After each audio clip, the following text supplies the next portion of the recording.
नमस्कार साथियों, आज हम चर्चा करने वाले हैं अभी हाल ही में 2 दिन पहले जो रिज़ल्ट डिक्लेयर हुआ था साइंस मैथ का रेट का, और उससे पहले वैसे एसएसटी का आ गया था, सामाजिक विज्ञान का आ गया था। तो देखो, ये जो एग्ज़ाम होते हैं, जब रिज़ल्ट आ जाते हैं तो उस रिज़ल्ट के अंदर कैसे किस्मत काम करती हैं, कैसे भाग्य साथ देता है या नहीं देता है, वो मैं आपको बताने वाला हूँ। देखो, वैसे क्या होता है, अपनी ज़्यादा मेहनत होती है, क्योंकि मेहनत से ही हम किसी भी सफलता को, किसी भी लक्ष्य को हासिल कर सकते हैं। लेकिन कुछ मायने में वहाँ पर किस्मत भी काम करती हैं, क्योंकि जो परमात्मा होता है उसके हाथ में होता है किसी को भी यश या अपयश देना। तो देखो कैसे वो काम करता है, कैसे किस्मत काम करती है, कहाँ पर काम करती हैं और कहाँ पर अपनी मेहनत काम करती है, तो वो मैं आपको बताने वाला हूँ। तो हम बात कर रहे हैं कि अभी हाल ही में 7 जून को जो साइंस मैथ का रिजल्ट आया था, रेट मेंस का, ठीक है ना, साइंस मैथ का, और इससे पहले एसएसटी का भी आ गया था, ठीक है ना। तो अब देखो इस रिजल्ट के अंदर कहाँ किस्मत काम करती हैं। तो देखो, साइंस मैथ का जो रिजल्ट आया, उसका जो पेपर हुआ उसमें 150 प्रश्न थे, ठीक है। 150 प्रश्न हो गए, एग्ज़ाम हो गया। उसके बाद में लगभग 18 मार्च को एक प्रोविजनल आंसर की आती हैं। क्या आती हैं? प्रोविजनल आंसर की। प्रोविजनल आंसर की को हम शॉर्ट में लिख देते हैं प्रोविजनल एक, यानी आंसर की। अब देखो, प्रोविजनल आंसर की आ गई 18 मार्च को, ठीक है ना। उस प्रोविजनल आंसर की में इन 150 क्वेश्चन के क्या थे, राइट आंसर लिखे हुए थे कि ए के अंदर कौन सा ऑप्शन है, बी के अंदर कौन सा है, सी के अंदर कौन सा, डी के अंदर कौन सा, ठीक है। हम जैसे जो भी कैंडिडेट थे उन सभी ने उस प्रोविजनल आंसर की के अकॉर्डिंग अपना मैच किया और अपने मार्क्स कितने आ रहे थे उनका अनुमान लगा लिया, ठीक है, कि भाई अपने इतने मार्क्स आ रहे हैं। अब क्या होता है, अभी 2 दिन पहले जब इसका रिजल्ट आता है तो ऑफिशियल आंसर की, यानी कि जो फाइनल आंसर की है, इसको हम अनंतिम कहते हैं, प्रोविजनल कहते हैं, ये अस्थायी है। इसके बाद में अब जो 2 दिन पहले 7 जून को जो मतलब आंसर की आई है उसको कहते हैं हम फाइनल आंसर की। तो जो फाइनल आंसर की आई है, आंसर की को हम शॉर्ट में लिख रहे हैं आंसर की ए की। अब देखो, फाइनल आंसर की में और इस प्रोविजनल में क्या चेंज हुआ है। जब फाइनल आंसर की आ जाती हैं तो इसके अंदर 5 क्वेश्चन को डिलीट किया गया, यानी कि जब प्रोविजनल आई उसके बाद में आपत्तियां मांगी गई क्वेश्चन पे कि किस क्वेश्चन पे आपको आपत्ति है, कौन सा गलत लगा, कौन सा सही लगा। तो आपत्तियां गई उनके पास में, और उसके बाद में उन्होंने क्या निष्कर्ष निकाला, उस आपत्तियों का कैसे निस्तारण किया कि फाइनल आंसर की में उन्होंने 150 जो प्रश्न थे उसमें से 5 प्रश्न को क्या कर दिया, 5 क्वेश्चन को डिलीट कर दिया। डिलीट किया गया 5 क्वेश्चन को। अब जो क्वेश्चन बच गए रिमेनिंग, वो बच गए 145 क्वेश्चन, यानी अब जो 145 क्वेश्चन बचे हैं उनमें से ही आपकी मार्किंग होनी है। अब वैसे तो क्या है, एक प्रश्न 2 नंबर का होता है, तो ये 300 मार्क्स का हो गया था। अब यहाँ पे मार्क्स तो 300 ही रहने हैं, बट एक प्रश्न 2 नंबर का नहीं रह करके 2 पॉइंट कुछ नंबर का बन जाएगा, जिससे मार्क्स कितने रहेंगे, 300 ही रहेंगे। ये तो 145 तो क्या हो गए, क्वेश्चन हो गए, लेकिन मार्क्स कितने रहेंगे, 300 ही रहेंगे, क्योंकि यहाँ पर अब एक क्वेश्चन का क्या बढ़ गया, वेटेज बढ़ गया। अब यहाँ पे एक क्वेश्चन 2 नहीं होकर के 2.03 कुछ का हो चुका है, तो यहाँ पर वेटेज बढ़ गया। लेकिन अब किसको नुकसान हुआ इन 5 क्वेश्चन का और किनको फायदा हुआ इन 5 क्वेश्चन डिलीट होने का सबसे ज्यादा, तो वो भी मैं आपको बताने वाला हूं। और केवल 5 क्वेश्चन ही डिलीट नहीं हुए, इसके साथ में 3 क्वेश्चन के आंसर भी चेंज किए गए। क्या हुआ इसके साथ में, एक तो ये हुआ कि 5 क्वेश्चन को क्या कर दिया गया, डिलीट कर दिया गया। साथ में ये हुआ दूसरी बड़ी घटना कि 3 क्वेश्चन के क्या कर दिए गए, आंसर चेंज। 3 क्वेश्चन के क्या किए गए, आंसर चेंज किए गए, जिनमें से अब देखो, अब किस्मत कहाँ काम कर रही है। यहां पर प्रोविजनल के अनुसार हमने मार्क्स निकाल लिए, ठीक है। अब जब फाइनल आंसर किए जाते हैं तो अब बच्चा कुछ नहीं कर सकता, अब कैंडिडेट कुछ नहीं कर सकता, क्योंकि कैंडिडेट ने जब पेपर दिया, ठीक है, दे दिया। अब उसके बाद में ये जो 5 क्वेश्चन डिलीट होते हैं और ये जो 3 क्वेश्चन जिनके आंसर चेंज होते हैं, हम बात कर रहे हैं इनकी साइंस मैथ का जो पेपर हुआ उसकी, है ना, एसएसटी की बात अभी हम नहीं कर रहे हैं, ठीक है ना। तो क्योंकि मैं साइंस मैथ सब्जेक्ट से ही हूँ तो मैं इसी की बात कर रहा हूँ। तो अब देखो, अब ये जो 5 क्वेश्चन और ये जो 3 क्वेश्चन, टोटल 8 क्वेश्चन हो जाते हैं। अब इन 8 क्वेश्चन के अंदर किस्मत काम करेगी कि किसको ये आगे लेके जाती है और किसको ये पीछे लेके जाती है। कैसे? क्योंकि अब मान लीजिए किस बंदे को ये सबसे ज़्यादा बेनिफिट पहुंचाएगी। तो ऐसे मान के चलो कि मान लीजिए इन 8 ही क्वेश्चन को, या फिर हम बात कर लेते हैं पहले इन 5 क्वेश्चन की। तो ये जो 5 क्वेश्चन जो कि डिलीट हुए, इन 5 क्वेश्चन जो कि डिलीट हुए, इनमें से मान लीजिए वो 5 क्वेश्चन किसी बंदे ने नहीं किए, ठीक है, नहीं किए, यानी कि छोड़ देते, स्किप कर देते हैं, छोड़ दिए थे ये 5 क्वेश्चन को, ये छोड़ देता है, तो इसको न लाभ और न हानि, यानी कि कोई लॉस और प्रॉफिट नहीं होता है। जिस बंदे ने ये 5 क्वेश्चन छोड़ दिए उसको कोई लॉस कोई प्रॉफिट नहीं होता है। लेकिन जिस बंदे ने ये 5 क्वेश्चन किए, है ना, 5 क्वेश्चन किए और वो 5 क्वेश्चन उसके जब इससे मिलान किया था प्रोविजनल से, उसमें ये 5 क्वेश्चन उसके रॉन्ग आ रहे थे, तो इसको सबसे ज़्यादा बेनिफिट हुआ। इसको सबसे ज़्यादा क्या हुआ? बेनिफिट हुआ, लाभ हुआ, प्रॉफिट हुआ। क्यों? क्योंकि देखो ये जो 5 क्वेश्चन उसके रॉन्ग निकल रहे थे, तब उसकी क्या बन रही थी, वहाँ पे नेगेटिव मार्किंग भी हो रही थी। तो 5 क्वेश्चन की नेगेटिव मार्किंग लगभग 3 मार्क्स, है ना, लगभग 3 मार्क्स, यानी कि 3 पॉइंट कुछ मार्क्स उसके कट रहे थे। अब क्योंकि वो wrong question, 5 wrong question delete हो जाते हैं, क्या हो जाते हैं ये? डिलीट। तो अब इस बंदे को सबसे ज़्यादा लाभ होगा, क्योंकि पहले इसके नेगेटिव में जा रहे थे वो 5 क्वेश्चन, अब वो नेगेटिव में नहीं जा रहे क्योंकि वो डिलीट हो गए। तो इसको लगभग 3 पॉइंट कुछ मार्क्स का क्या हो जाएगा? बेनिफिट हो जाएगा। अब देखिए वहां पर जिस बंदे के ये 5 क्वेश्चन सही थे और यदि वो 5 क्वेश्चन डिलीट हो जाते हैं तो उसको तो सबसे ज़्यादा लॉस होना है, ठीक है ना। तो एक बंदा वो जिसके 5 ही क्या थे? राइट थे, तो उस बंदे को सबसे ज़्यादा लॉस होना है, सबसे ज़्यादा हानि होनी है इसको। क्यों? क्योंकि देखो एक तो 5 क्वेश्चन का मामला है, अगर हम पहले की बात करें, है ना, जब वेटेज नहीं बढ़ा प्रोविजनल की, तो 5 दूनी 10 नंबर तो इसको वैसे कट गए, और अब ये, हाँ, तो लगभग इसको 10 नंबर की क्या हो गई? हानि हो गई, ठीक है। तो इसको 10 नंबर का लॉस हो जाएगा। अब क्योंकि ये तो रेयर केस है, रेयर सिचुएशन है कि 5 किसी के गलत हो या 5 किसी के सही हो जो कि डिलीट हो जाए, तो अब जो बाकी जिनके 2 सही हो गए, 3 गलत हो गए, है ना, उन सब की कंडीशन कहाँ है? बीच में है। यानी कि सबसे ज़्यादा लाभ इनको होगा जिनके 5 गलत थे, सबसे कम हानि उनको होगी, सबसे ज़्यादा हानि इनको होगी जिनके सबसे ज़्यादा वो 5 ही प्रश्न सही थे। मेरी स्थिति क्या रही, मेरे कितने सही थे उन डिलीट होने वाले क्वेश्चन में से और कितने गलत थे, वो भी मैं आपको बताने वाला हूँ। तो हमने अभी बात की थी कि सबसे ज़्यादा लाभ या सबसे ज़्यादा हानि किसको होनी है और किसको लाभ या हानि नहीं होती है। जिसने छोड़ दिया उसको कोई लाभ हानि नहीं होगी। तो अब हम बात कर लेते हैं कि जो पहले बच्चा यहाँ पे स्टैंड कर रहा था, जितने भी मार्क्स उसके आ रहे थे, अब उसके मार्क्स यहाँ पर चेंज होंगे और कम भी हो सकते हैं और ज़्यादा भी हो सकते हैं। वो कैसे? वो डिपेंड करेंगे कि ये जो 5 क्वेश्चन थे वो पहले राइट हो रहे थे या पहले रॉन्ग हो रहे थे, और ये जो 3 क्वेश्चन जिनके आंसर चेंज हुए ये भी पहले उसके रॉन्ग हो रहे थे या अब राइट हो रहे हैं। तो इस बेसिस पे उनके मार्क्स चेंज होने वाले हैं। और मैं आपको बता देता हूँ कि जो इसकी कट ऑफ गई ओबीसी वाली, वो ओबीसी की कट ऑफ, क्योंकि मैं ओबीसी कैटेगरी से ही बिलोंग करता हूँ, तो ओबीसी कैटेगरी की जो कट ऑफ गई वो गई थी 183.86, ठीक है, ये वाली कट ऑफ गई, ये इतने मार्क्स गए। तो अब देखिए कि ये तो गई सही, अब इनसे ऊपर आने वाले, इससे ऊपर ज़्यादा मार्क्स लेके आने वाले सभी का 2 गुणों में सिलेक्शन हो गया, और मेरा भी हो गया। आप सभी ने बधाइयाँ भी दी थी, उसके लिए धन्यवाद आप सभी को। और अब देखिए इस 2 गुणे के अंदर जिनका सिलेक्शन हो गया, अब आप कह रहे हो, आपको पता चल रहा है कि सर ये 3 के आंसर चेंज किए, तो क्या जिनका नहीं हुआ था उनके भी राइट हो गया होगा, तो उनका भी नंबर आ सकता है क्या? नहीं, ऐसा नहीं है। क्यों? क्योंकि ये जो अभी फाइनल आंसर की और ये जो फाइनल रिजल्ट जारी किया गया वो इसके बेस पे ही किया गया। ये 5 क्वेश्चन डिलीट करने के बाद में और 3 का आंसर चेंज करने के बाद में ही ये रिजल्ट जारी किया गया था, ठीक है ना। वो तो हमें अब पता चल रहा है कि भाई इस प्रकार से ये चेंजेस हुआ था। अब देखिए किसको बेनिफिट किसको लॉस होना है, या फिर अपने जो पहले मार्क्स स्टैंड कर रहे थे प्रोविजनल आंसर की से उससे कम होने या ज़्यादा होने, तो वो डिपेंड करेगा इन दोनों पे, इन दोनों सिचुएशंस पे। अब हम बात कर लेते हैं कि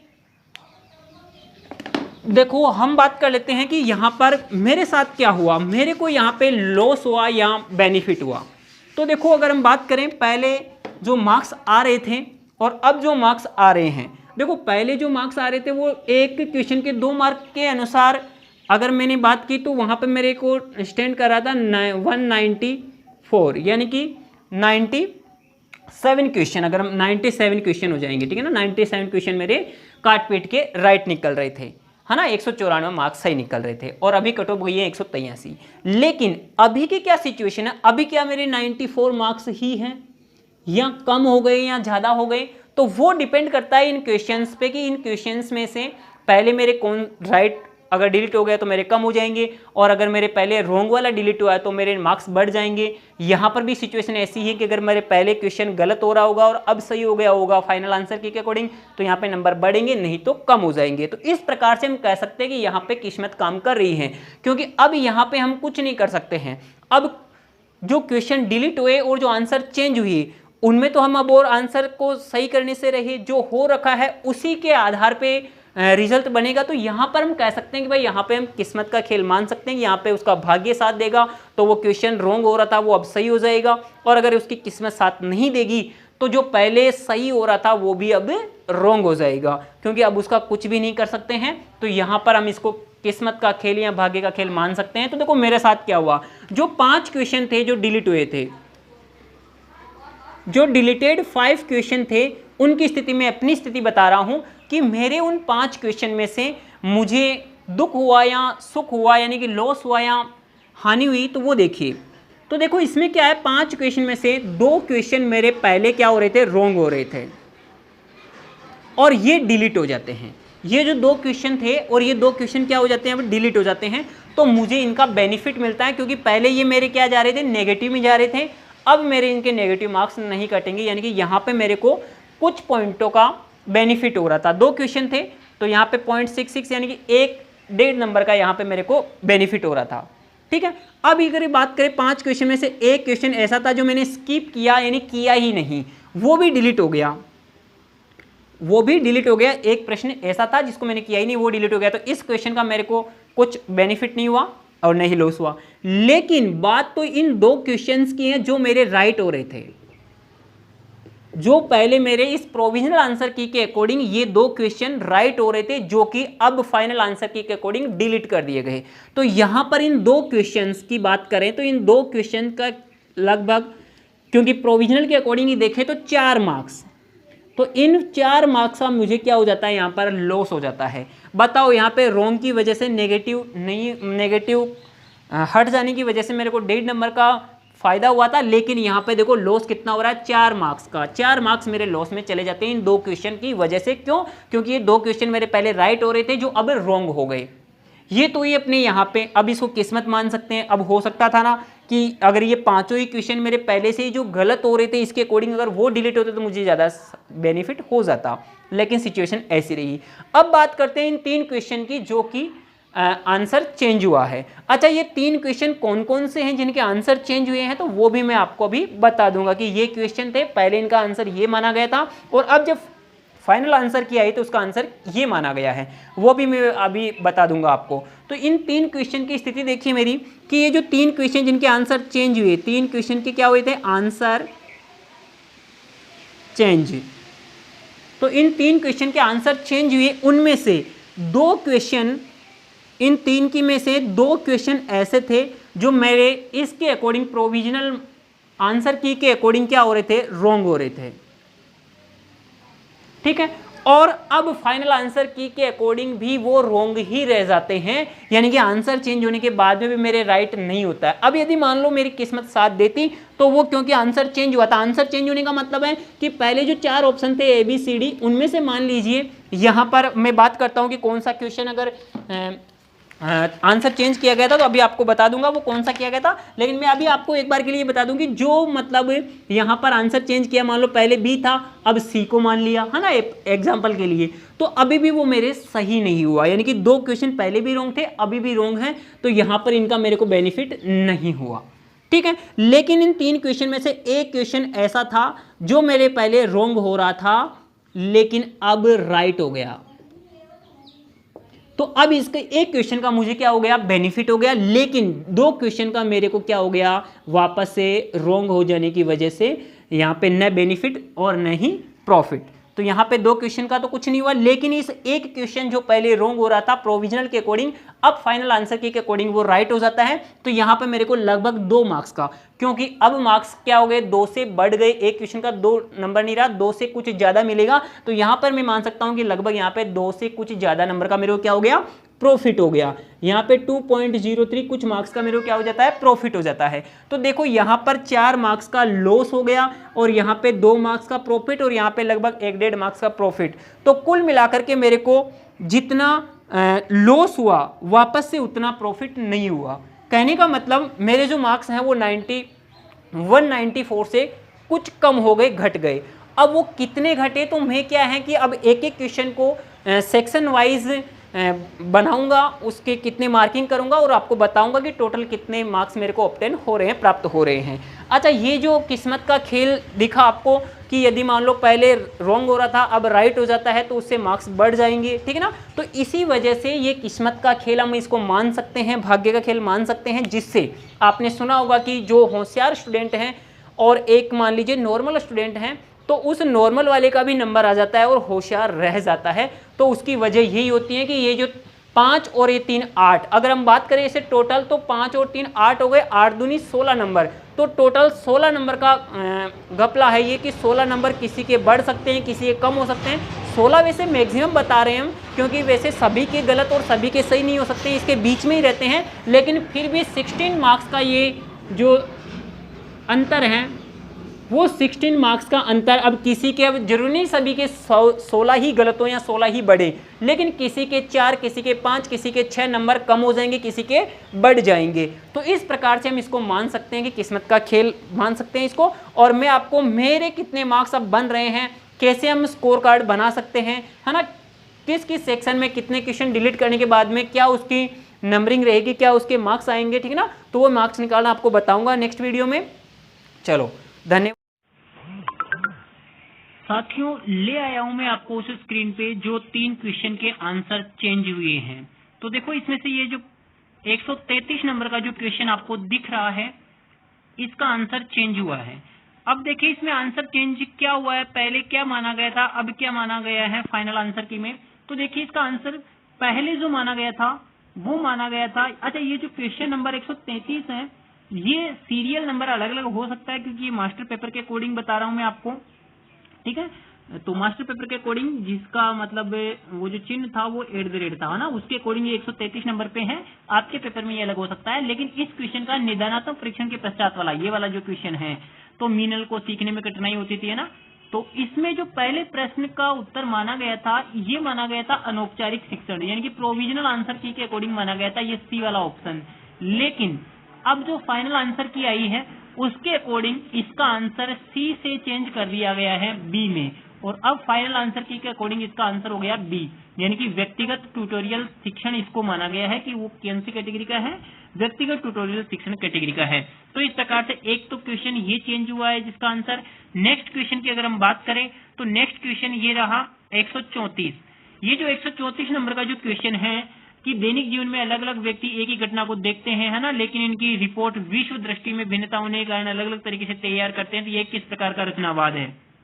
तो ये जो 134 नंबर का जो क्वेश्चन है इसका पहले प्रोविजनल आंसर की में जो आंसर माना गया था वो माना गया था ऑप्शन नंबर सी सांस्कृतिक रचनावाद को, लेकिन अब इसका आंसर चेंज हो गया है। अब इसका आंसर ये नहीं होकर के कौन सा कर दिया गया है, ये कर दिया गया है सामाजिक रचनावाद, यानी कि ऑप्शन ए इसका राइट आंसर कर दिया गया है फाइनल आंसर की के अकॉर्डिंग। ओके, तो अब इसका आंसर आना जाएगा सामाजिक रचनावाद। तो एक चेंज ये हुआ है। और अगर हम नेक्स्ट क्वेश्चन की बात करें, जो तीसरा क्वेश्चन चेंज हुआ है जिसका आंसर वो है 139। इसके सीरियल नंबर चेंज हो सकते हैं आपके पेपर में, लेकिन मास्टर पेपर के अकॉर्डिंग यही है कि 139 क्वेश्चन जो कि एक अध्यापक ने कक्षा में पढ़ाया कि हाउस का बहुवचन हाउसेज, तो इसी अधिगम से विद्यार्थी ने माउस का बहुवचन माउसेज कर दिया। तो ये उदाहरण किस प्रकार के अधिगम का स्थानांतरण का उदाहरण करता है, तो प्रोविजनल आंसर की में जो इसका आंसर माना गया था वो माना गया था इसका आंसर बी, यानी कि ऋणात्मक स्थानांतरण इसका आंसर माना गया था, लेकिन अब ये आंसर चेंज कर दिया गया है। अब इसका फाइनल आंसर की में जो राइट आंसर माना गया है वो माना गया है ऑप्शन नंबर ए धनात्मक स्थानांतरण। क्या माना गया है, धनात्मक स्थानांतरण। तो इस प्रकार से ये 3 क्वेश्चन थे जिनके आंसर चेंज हुए हैं। अब आप देख लीजिए आपके इन तीनों में से कौन से क्वेश्चन राइट निकल रहे हैं और कौन से रॉन्ग हो रहे हैं। तो इस प्रकार से आप अपने मार्क्स का अंदाजा लगा सकते हैं, क्योंकि जो डिलीट क्वेश्चन हो गए उन डिलीट का तो कुछ नहीं कर सकते, लेकिन इनमें आंसर चेंज हुआ है तो ये अब आप एक बार देख लीजिए और अपने मार्क्स का अनुमान लगा लीजिए। Thank you. इस वीडियो को सभी को शेयर कर दीजिए ताकि सभी इसका लाभ उठा सकें और सभी को इसकी जानकारी हो सके, वो भी अपने मार्क्स का अंदाजा लगा सकें। धन्यवाद।